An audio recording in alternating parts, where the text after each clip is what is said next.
जो कि थोड़ा सा लॉजिकल क्वेश्चन है, और इस क्वेश्चन का गलत आंसर देते हुए मैंने बहुत सारे स्टूडेंट्स को देखा है। ये क्वेश्चन क्या है?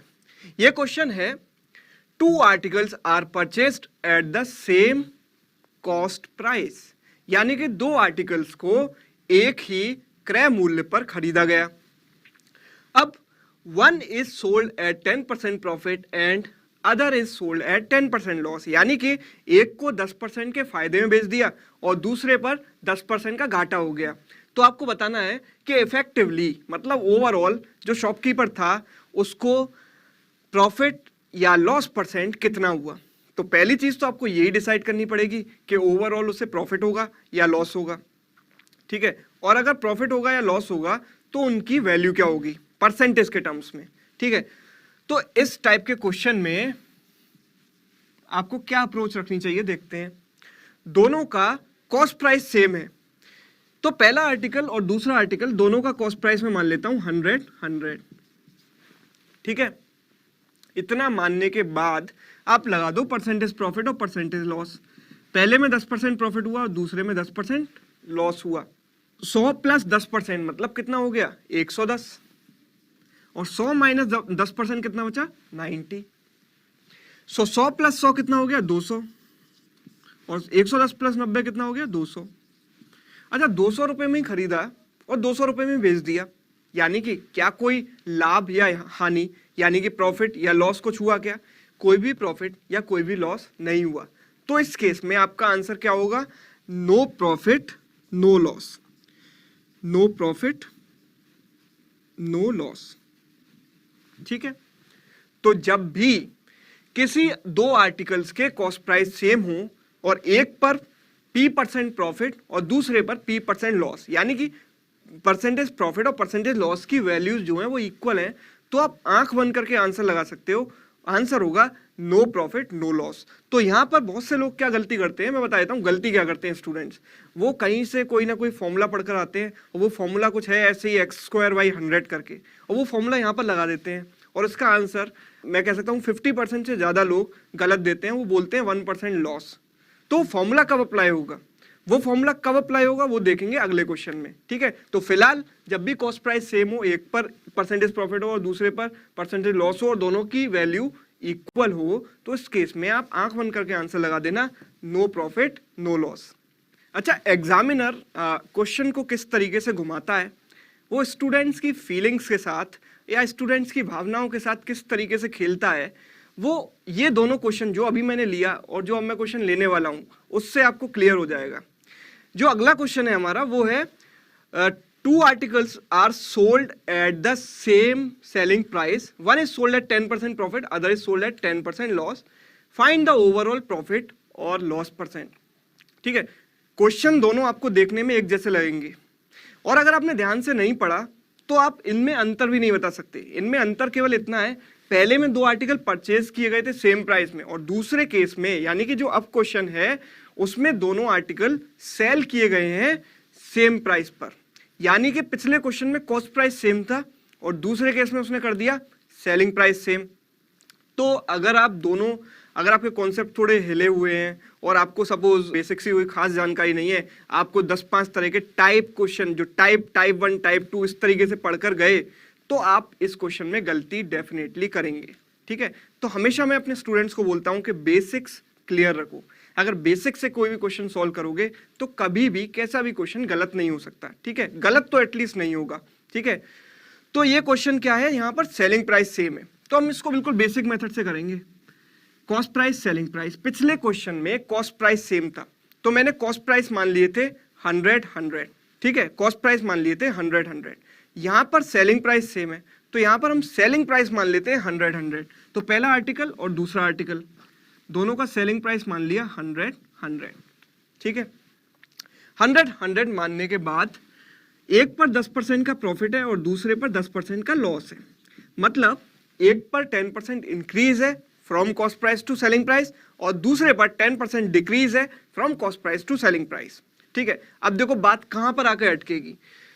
बहुत सारे स्टूडेंट्स जिन्होंने परसेंटेज का कॉन्सेप्ट ढंग से नहीं पढ़ा है तो शायद उनको ना पता हो कि बैकवर्ड कैसे जाया जाता है।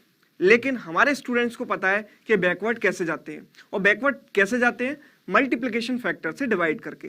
प्लस 10% का मल्टीप्लिकेशन फैक्टर जैसा कि आप लोगों को पता है वो होता है 1.1, तो उल्टा जाने के लिए 1.1 से डिवाइड करना पड़ेगा, ठीक है।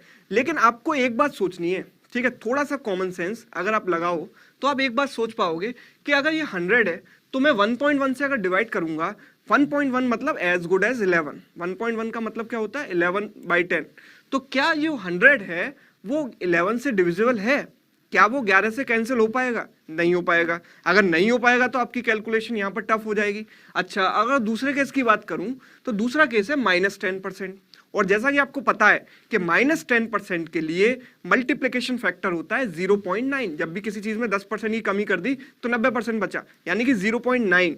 तो अगर उल्टा जाऊंगा तो 0.9 से डिवाइड करूंगा, यानी कि 9 से डिवाइड करूंगा। अगर 9 से डिवाइड करूंगा तो क्या ये नंबर 100 जो है वो 9 से डिविजिबल है, डेफिनेटली नहीं है, तो आपकी कैलकुलेशन और टफ हो गई। तो इस टाइप के लॉजिक अगर आप क्वेश्चन में लगाओगे तो देखो आप कितनी आसानी से इस क्वेश्चन को सॉल्व कर पाओगे। मुझे पता है कि जो भी मैं नंबर यहाँ मानूंगा वो इक्वल मानूंगा, 100 तो मैंने माना है ना, कहीं किसी बुक में, किसी भी मतलब कहीं पुरानी बुक में कहीं ये नहीं लिखा कि आप 100 ही मानकर चलो, ठीक है, ये तो हम अपने कन्वीनियंस के अकॉर्डिंग मान लेते हैं। हम तो यहाँ कुछ भी मान सकते हैं, और कुछ भी अगर मान सकते हैं तो क्यों ना एक ऐसा नंबर माना जाए जो 11 और 9 दोनों का मल्टीपल हो, जो नंबर 11 से भी डिवाइड हो जाए और 9 से भी डिवाइड हो जाए। ऐसा कौन सा नंबर है, तो सबके दिमाग में ख्याल आएगा कि 11 इंटू 9 कर दें। 11 इंटू 9 कितना होता है 99, मतलब 99। तो दोनों केस में मैं अगर 99 मान लूंगा तो मेरा काम हो जाएगा बहुत ही आसान। तो अगर मैं इनमें 99 मान लेता हूँ 100 की जगह, तो देखो चीजें कितनी आसान हो जाएंगी। 99 को डिवाइड किया 1.1 से, तो 11 से 9 बार कैंसिल हुआ, मतलब ये आ गया 90, ठीक है। और 99 को डिवाइड किया है 0.9 से, यानी कि ये आ गया 110, ठीक है। अब इसके बाद 110 प्लस 90 कितना हो गया 200, और 99 प्लस 99 कितना हो गया 198, ठीक है। कोई भी बहुत ज्यादा आपको कैलकुलेशन करने की जरूरत नहीं पड़ी, और आपके पास ओवरऑल सीपी और एसपी आ गए, और अगर ये आ गए तो आगे कुछ सोचना ही नहीं है। आपको पता है कि सीपी यहाँ पर 200 रुपये है और एसपी है 198 रुपये, यानी कि यहाँ पर क्या हुआ है, यहाँ पर हुआ है घाटा, यानी कि लॉस। और लॉस कितने का हुआ है 2 रुपए का, और 2 रुपए का लॉस 200 रुपए पर कितना परसेंट हो गया 2/200 इंटू 100। तो ये तो बच्चों वाला मेथड है, ये बच्चों वाला मेथड है 2/200 इंटू 100। इतना लिखना नहीं है एग्जाम में, आपको केवल इतना सोचना है कि 2 रुपए का लॉस 200 पर, यानी कि कितना 1%। 1% का क्या हो गया लॉस हो गया, 1% का लॉस हो गया। आंसर भी बहुत आसानी से आ गया और कॉन्सेप्ट भी समझ में आ गया, ठीक है। क्या किसी फॉर्मूले की यहाँ हमें जरूरत पड़ी, डेफिनेटली फॉर्मूले की जरूरत नहीं पड़ी, लेकिन अगर आपको फॉर्मूला आता है तो ये एक प्लस पॉइंट होगा एग्जाम में, ठीक है, क्योंकि फॉर्मूले के बेस पर आप क्वेश्चन को कुछ सेकंड्स में सॉल्व कर सकते हो। हालांकि इस मेथड से भी कुछ सेकंड में कर सकते हैं, लेकिन क्या अच्छा नहीं होगा कि हम कुछ और सेकंड सेव कर पाए? हाँ, अच्छा होगा। तो उसके लिए एक फॉर्मूला भी याद कर लो। वो फॉर्मूला होता है कि अगर एक आर्टिकल को P% प्रॉफिट पर बेचा है और दूसरे को P% लॉस पर बेचा है, तो ओवरऑल हमेशा वहां पर P²/100% का लॉस होता है, ठीक है। फॉर्मूले जो होते हैं उनके साथ दिक्कत एक होती है, वो दिक्कत क्या होती है, वो फॉर्मूले सिचुएशनल होते हैं, मतलब किसी किसी क्वेश्चन में आप लगा सकते हो, ठीक है। तो जैसा कि ये फॉर्मूला है, इस फॉर्मूले को अधिकतर स्टूडेंट रट कर चले जाते हैं, और जो पिछला क्वेश्चन आया था उसमें भी इसी फॉर्मूले को लगा देते हैं, और इस फॉर्मूले को अब लगाते हैं तो यहाँ पर P की वैल्यू है 10, सो 10²/100 मतलब 100/100 मतलब कितना 1% लॉस। वो डायरेक्टली बिना सोचे समझे आंसर कर देते हैं 1% लॉस, जल्दीबाजी के चक्कर में, ठीक है। तो कभी भी जल्दी ना करें। एग्जामिनर को आपकी फीलिंग्स के साथ खेलना आता है अच्छी तरीके से, बचना कैसे है ये आपको आना चाहिए, ठीक है। तो बचना कैसे, फॉर्मूले का यूज कम से कम करें, बेसिक कॉन्सेप्ट का यूज ज्यादा से ज्यादा करें। तो क्वेश्चन को ढंग से समझे। अगर कॉस्ट प्राइस सेम है तो मैं फॉर्मूला नहीं लगाऊंगा, 100 मानकर सीधा कर दूंगा, और वो भी नहीं मानूंगा, सीधे बोल दूंगा नो प्रॉफिट नो लॉस। लेकिन अगर सेलिंग प्राइसेस सेम है और दोनों परसेंटेज प्रॉफिट और परसेंटेज लॉस भी इक्वल है, तो मुझे क्या करना पड़ेगा, मुझे ये फॉर्मूला लगाना पड़ेगा P²/100%। अगर इसको अवॉइड करना चाहते हो तो बेसिक से इस तरीके से कर सकते हैं। I have told you both the methods, दोनों मेथड मैंने आपको बता दिए हैं, और दोनों मेथड आपको डेफिनेटली समझ में आ भी गए हैं। अब क्वेश्चन का लेवल थोड़ा सा इंक्रीज करते हैं और देखते हैं हल्का सा high level question, not very difficult, बहुत टफ नहीं है, बहुत ज़्यादा कष्ट नहीं होने वाला, लेकिन इन जो क्वेश्चन है, जो क्वेश्चन हमने किए हैं उनसे थोड़ा सा ऊपर। वो क्वेश्चन क्या है? वो क्वेश्चन है the cost price of 20 articles is the same as the selling price of X articles. 20 articles का कॉस्ट प्राइस एक्स आर्टिकल्स के सेलिंग प्राइस के इक्वल है। So if the profit is 25% then you have to find the value of X. ठीक है, formula based approach avoid करनी है और फिर से इस क्वेश्चन को बेसिक मेथड से सॉल्व करना है। तो देखो कैसे करेंगे। कॉस्ट प्राइस 20 आर्टिकल का और सेलिंग प्राइस लेना है एक्स आर्टिकल्स का और प्रॉफिट है 25% का, तो आपको एक्स की वैल्यू फाइंड करनी है। तो सीपी और एसपी, ठीक है। अच्छा ओके, तो 20 आर्टिकल्स का कॉस्ट प्राइस, तो मुझे नहीं पता कि एक आर्टिकल का कॉस्ट प्राइस क्या है, तो मैं क्या मानूंगा? सबसे पहले मेरे दिमाग में आएगा कि एक आर्टिकल का कॉस्ट प्राइस और सेलिंग प्राइस अज्यूम कर लेते हैं।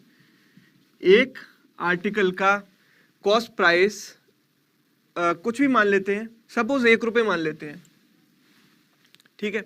एक आर्टिकल का कॉस्ट प्राइस मान लिया 1 रुपये और 25% का प्रॉफिट है, सो 25% का प्रॉफिट लगा दिया।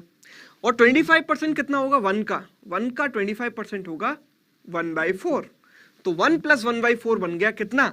5/4, ठीक है। तो ये मान लिया एक आर्टिकल के लिए।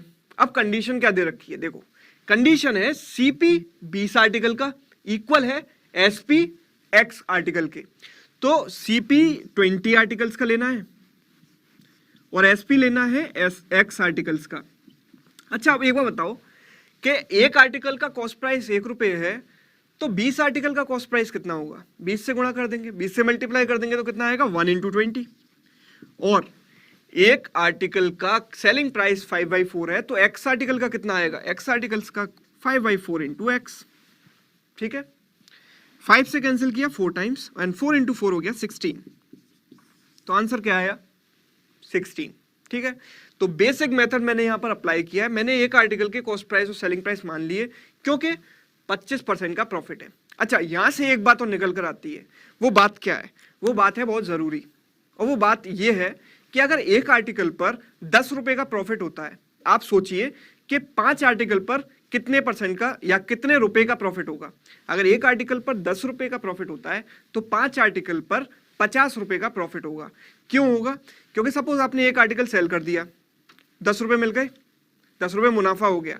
दूसरा सेल किया, फिर से 10 रुपए मिल गए।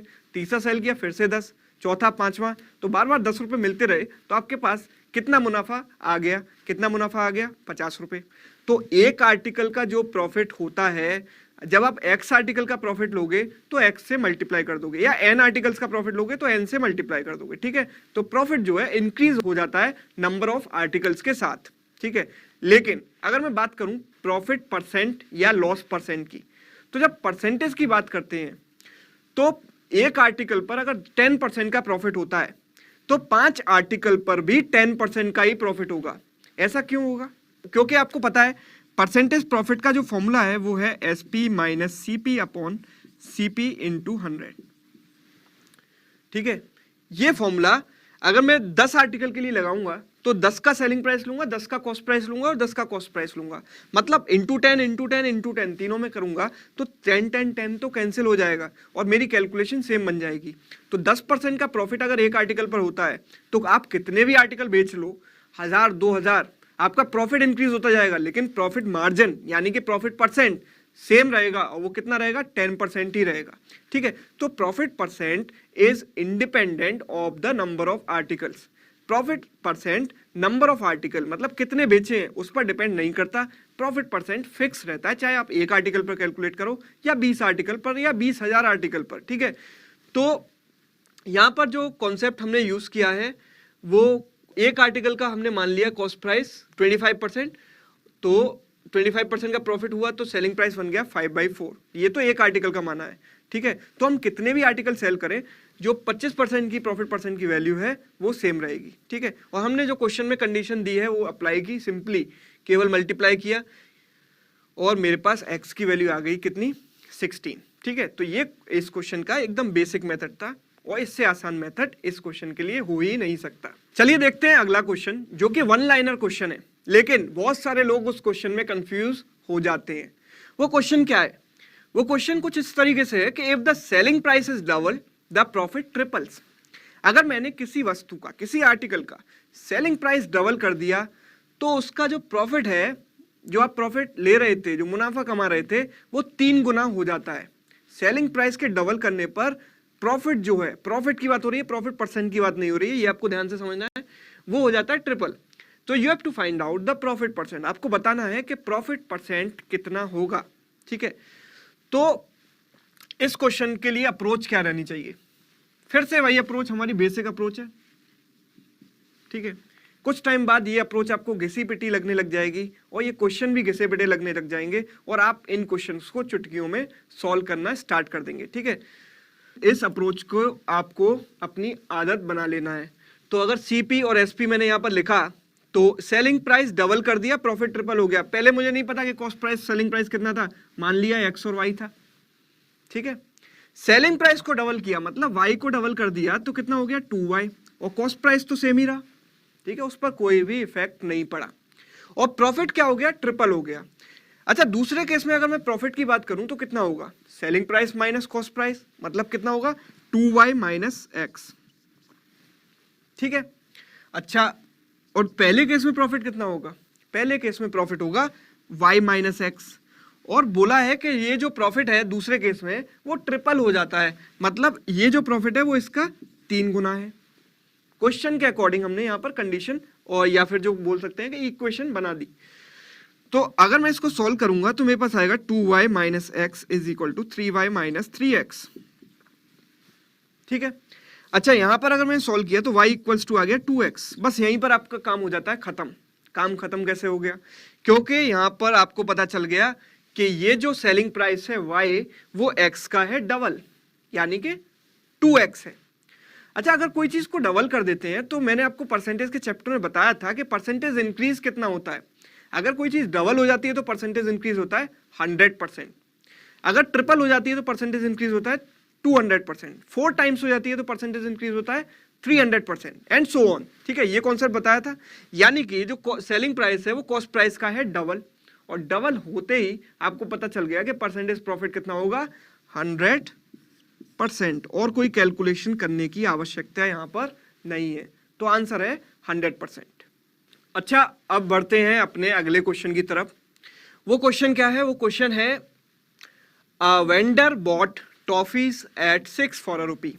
एक कोई भी शॉपकीपर था, कोई भी दुकानदार था, उसने टॉफीज खरीदी, और किस रेट पर खरीदी, ₹1 में 6 टॉफी, जो कि आजकल नहीं मिलती, लेकिन इस क्वेश्चन के अकॉर्डिंग मिलती है। क्वेश्चन में तो कुछ भी हो सकता है कि 6 टॉफी खरीदी ₹1 में, ठीक है। अब how many for ₹1 must he sell to gain 20%। उसे ₹1 में कितनी टॉफी बेचनी चाहिए ताकि उसे 20% का प्रॉफिट हो जाए, ठीक है। अब ₹1 में 6 टॉफी खरीद तो ली, तो उसको एक टॉफी का कॉस्ट प्राइस कितना पड़ा, एक टॉफी की कीमत कितनी पड़ी। तो देखो 6 टॉफी खरीदी ₹1 में, ठीक है। अब इस बात को ध्यान से सुनना कि ₹1 में सपोज आप 4 टॉफी खरीदते, मतलब 25 पैसे की एक टॉफी पड़ती, यानी कि 1/4, 1/4 रुपए की। और अगर ₹1 में 6 टॉफी खरीदी है तो एक टॉफी की कीमत क्या हो गई 1/6, ठीक है, 1/6। तो कॉस्ट प्राइस और सेलिंग प्राइस दोनों मैंने यहाँ लिख दिया। 1/6 एक टॉफी की कीमत हुई, मैं बात कर रहा हूँ एक टॉफी की, ठीक है, एक टॉफी की बात कर रहे हैं। तो कॉस्ट प्राइस जो आया वो आया 1/6, और उस पर कितने % का प्रॉफिट चाहिए, वो चाहता है कि प्रॉफिट परसेंट हो 20% का, 20% प्रॉफिट लगा दो। अच्छा, जब 20% की बात आती है तो आपके दिमाग में आता होगा 1/5, क्योंकि 20% की फ्रैक्शन वैल्यू होती है 1/5। और अगर मैं 1/5 किसी चीज को इंक्रीज करता हूं तो मल्टीप्लिकेशन फैक्टर क्या होना चाहिए, जैसा कि हजारों बार रिपीट किया जा चुका है, 1 + 1/5। 1 + 1/5 क्या होता है 6/5। मतलब अगर मैं इसे 20% से इंक्रीज करूंगा तो किससे मल्टीप्लाई करूंगा 6/5 से। मल्टीप्लाई कर दो 6/5 से, कैंसिल हो गया, क्या आया 1/5। ₹1 में खरीदी 6 टॉफी और बेची कितनी, ₹1 में 5, क्योंकि एक टॉफी की कॉस्ट है 1/5, तो मतलब ₹1 में कितनी टॉफी आएंगी 5 टॉफी, ठीक है। तो इस क्वेश्चन का आंसर हो गया 5 toffees for ₹1, he should sell to get 20% profit. 20% profit कमाने के लिए उसे ₹1 में 5 टॉफी बेचनी पड़ेंगी। सो फ्रेंड्स, अब लेते हैं अपना अगला क्वेश्चन। अगला क्वेश्चन है the percentage profit earn by selling an article for ₹1920। मतलब 1920 रुपए में आर्टिकल को बेचने पर जितना परसेंटेज प्रॉफिट हुआ वो इक्वल है percentage loss incurred by selling the same article for ₹1280। मतलब कि 1920 रुपए में, 1920 एक मूवी का भी नाम है 1920, उसमें अगर आर्टिकल को सेल किया जाए तो जितना परसेंट प्रॉफिट होगा वो इक्वल होगा एक परसेंटेज लॉस के, जो कि होगा तब जबकि आर्टिकल को 1280 रुपए में बेचा जाए। कुछ लोगों को ये स्टेटमेंट थोड़ा सा कंफ्यूजिंग लग सकता है, लेकिन आप प्रॉपरली इसको पढ़ोगे तो ये स्टेटमेंट आपको समझ में आ जाएगा। अच्छा, लास्ट लाइन क्वेश्चन की क्या है? लास्ट लाइन है at what price should the article be sold. मतलब उस आर्टिकल को कितने रुपए में बेचना चाहिए। मतलब पूछा क्या है? सेलिंग प्राइस पूछा है टू मेक 25% प्रॉफिट। 25% का प्रॉफिट होने के लिए उस आर्टिकल को कितने रुपए में बेचना चाहिए। तो ठीक है, इस क्वेश्चन को सॉल्व करना शुरू करते हैं। 1920 रुपए में आर्टिकल को बेचा, यानी कि 1920 रुपए क्या है? Selling price. कॉस्ट प्राइस मुझे पता नहीं है, मैं मान लेता हूं कॉस्ट प्राइस है X। अच्छा, एक बात और जो कि मैं बार बार रिपीट कर रहा हूं कि कॉस्ट प्राइस जो आपने एक बार मान लिया उसको आप चेंज नहीं कर सकते, क्योंकि उसको कोई भी चेंज नहीं कर सकता। शॉपकीपर भी अगर चाहे तो वो सेलिंग प्राइस चेंज कर सकता है, कॉस्ट प्राइस नहीं। तो कॉस्ट प्राइस किसी भी कैलकुलेशन के लिए X ही रहेगा। तो 1920 रुपए में आर्टिकल को बेचा तो उसे क्या हुआ? प्रॉफिट, जैसा कि क्वेश्चन में कहा गया है। और प्रॉफिट क्या होता है? Selling price minus cost price. तो मैं डायरेक्टली इक्वेशन बनाना शुरू करता हूं। सेलिंग प्राइस है 1920 और कॉस्ट प्राइस है X रुपीस, तो प्रॉफिट कितना हो गया? 1920 माइनस X। अच्छा, ये क्वेश्चन प्रॉफिट की बात नहीं कर रहा, ये बात कर रहा है प्रॉफिट परसेंट की। तो अपॉन में भी कुछ आना चाहिए। अपॉन में क्या आता है? Cost price. तो अपॉन में आ गया X इनटू क्या कर दिया? 100 इक्वल्स टू। ठीक है। अच्छा, ये किसके इक्वल है? This is equal to loss incurred by selling the same article for ₹1280। 1280 में बेचने पर उसे कुछ लॉस होगा, और लॉस की वैल्यू हमेशा होती है cost price minus selling price, यानी कि क्रय मूल्य माइनस विक्रय मूल्य। क्रय मूल्य कितना है? कॉस्ट प्राइस है X रुपए, और दूसरे केस में सेलिंग प्राइस कितना है? 1280। मतलब cost price minus selling price हो गया उसका loss, divided by again cost price जो कि रहेगा X इंटू 100। ठीक है, आसान था।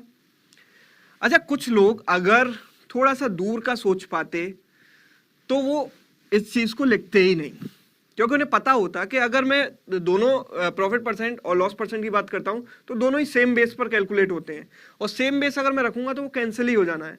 तो क्यों एक स्टेप बेकार करें या क्यों टाइम वेस्ट करें। तो अगर थोड़ा सा आप दूर की सोचते हो तो इन छोटी छोटी चीजों में भी आप टाइम बचा सकते हो। ठीक है, ओके। अब देखो यहाँ पर अगर मैं सॉल्व करूंगा तो x प्लस एक्स हो गया 2x, और अगर इन दोनों को ऐड किया तो देखो कैसे ऐड करेंगे। 20 और 80 हो गया 100, और 1900 और 1200, 19 और 12 कितना होता है? 1912 होता है 31, 3100। 3100 और 100 कितना हो गया? 3200, 3200। तो x की वैल्यू आ गई 1600 रुपए, 1600।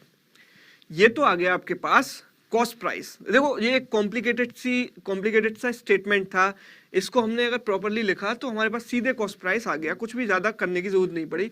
अब पूछा क्या है कि 25% का प्रॉफिट अगर वो चाहता है, 25% का मुनाफा चाहता है, तो उसे वो आर्टिकल कितने रुपए में सेल करना पड़ेगा। तो ये तो आ गया कॉस्ट प्राइस। 25% का प्रॉफिट चाहिए तो 25% बढ़ा दो कॉस्ट प्राइस को, और कॉस्ट प्राइस का 25% यानी कि 1600 का 1/4। 25% क्या होता है? 1/4। कितना हो गया? 400। तो 400 बढ़ा दिया तो ये कितने में बेचना चाहिए इसे? 2000 रुपए में। मतलब इस क्वेश्चन का आंसर क्या हुआ? 2000 रुपए। तो अब आपने एक बात नोटिस की होगी कि आपको प्रॉफिट एंड लॉस के बेसिक कॉन्सेप्ट समझ में आने लगे हैं और क्वेश्चन भी थोड़े आसान लगने लगे हैं। तो एक और आसान क्वेश्चन लेते हैं। वो क्वेश्चन क्या है?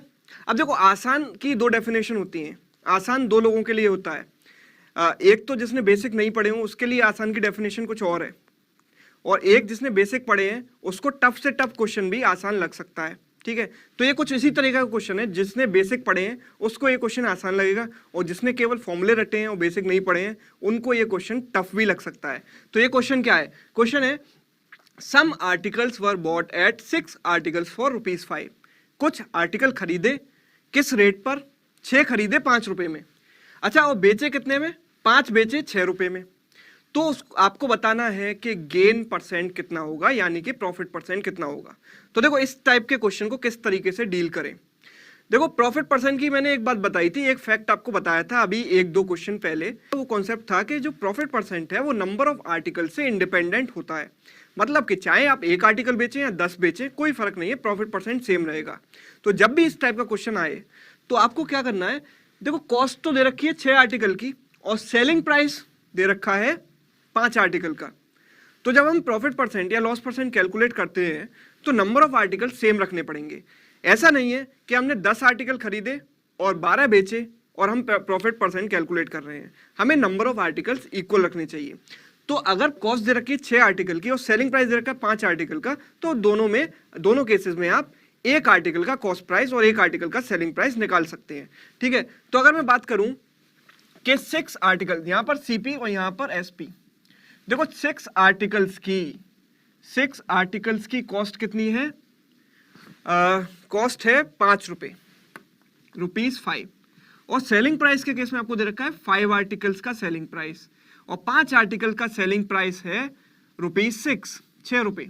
ठीक है, तो क्यों ना मैं दोनों आर्टिकल्स को इक्वल बना लूं। ठीक है, और इक्वल कैसे बनाऊंगा? एक ऐसा नंबर जो दोनों से डिवाइड हो सके। तो 6 और 5 दोनों से डिवाइड होने वाला नंबर कौन सा है? ठीक है, तो वो नंबर है 6 × 5 30, यानी कि दोनों का एलसीएम। तो आप ले लो 6 और 5 का एलसीएम, तो एलसीएम लिया 30। सो 30 आर्टिकल्स की कॉस्ट कितनी आएगी? ₹। देखो यहां पर 6 से 30 लाने में किसका मल्टीप्लाई किया? 5 का। तो यहां पर कॉस्ट में ही 5 का मल्टीप्लाई हो जाएगा, मतलब कितना हो जाएगा? 25 रुपए, ₹25। ऐसे ही यहां पर 5 को 6 से मल्टीप्लाई किया तो 30 आर्टिकल्स, और 30 आर्टिकल्स की कॉस्ट कितनी हो जाएगी? 6 से यहां मल्टीप्लाई किया तो 6 से यहां भी मल्टीप्लाई कर देते हैं, ₹36। ठीक है, तो 2 मेथड मैंने आपको बताए। पहला मेथड क्या था? या तो एक आर्टिकल की कॉस्ट निकाल के प्रॉफिट परसेंट या लॉस परसेंट निकाल लो। एक आर्टिकल का अगर आप कॉस्ट प्राइस निकालोगे तो कितना आएगा? 5/6। 6 का अगर 5 है तो एक का कितना होगा? 5/6। और 5 आर्टिकल का सेलिंग प्राइस अगर 6 रुपए है तो एक आर्टिकल का सेलिंग प्राइस कितना हो गया? 6/5। लेकिन 6/5 और 5/6 कुछ फ्रैक्शन वाले नंबर है, और फ्रैक्शन वाले नंबर्स में थोड़ी कैलकुलेशन टफ हो जाती है। तो एक हम इंटीजर नंबर बना लेते हैं, और इंटीजर नंबर बनाने का मेथड क्या है कि दोनों नंबर ऑफ आर्टिकल्स का आप एलसीएम ले लो और उतने की कॉस्ट और उतने आर्टिकल का सेलिंग प्राइस निकाल लो। ठीक है, तो 30 आर्टिकल का कॉस्ट प्राइस आ गया, 30 आर्टिकल का सेलिंग प्राइस आ गया। फायदा क्या हुआ? फायदा ये हुआ कि दोनों नंबर ऑफ आर्टिकल्स इक्वल हो गए। अब आप प्रॉफिट परसेंट निकालोगे तो आंसर आएगा सही। तो प्रॉफिट हुआ या लॉस हुआ? डेफिनेटली प्रॉफिट हुआ, क्योंकि कॉस्ट कम है, सेलिंग प्राइस ज्यादा है। तो परसेंटेज प्रॉफिट अगर इस क्वेश्चन में पूछा गया है तो आप देखो इन दोनों का डिफरेंस क्या है। 25 और 36 में डिफरेंस है 11 का, और अपॉन में क्या आएगा? कॉस्ट प्राइस 25 इंटू क्या किया? 100।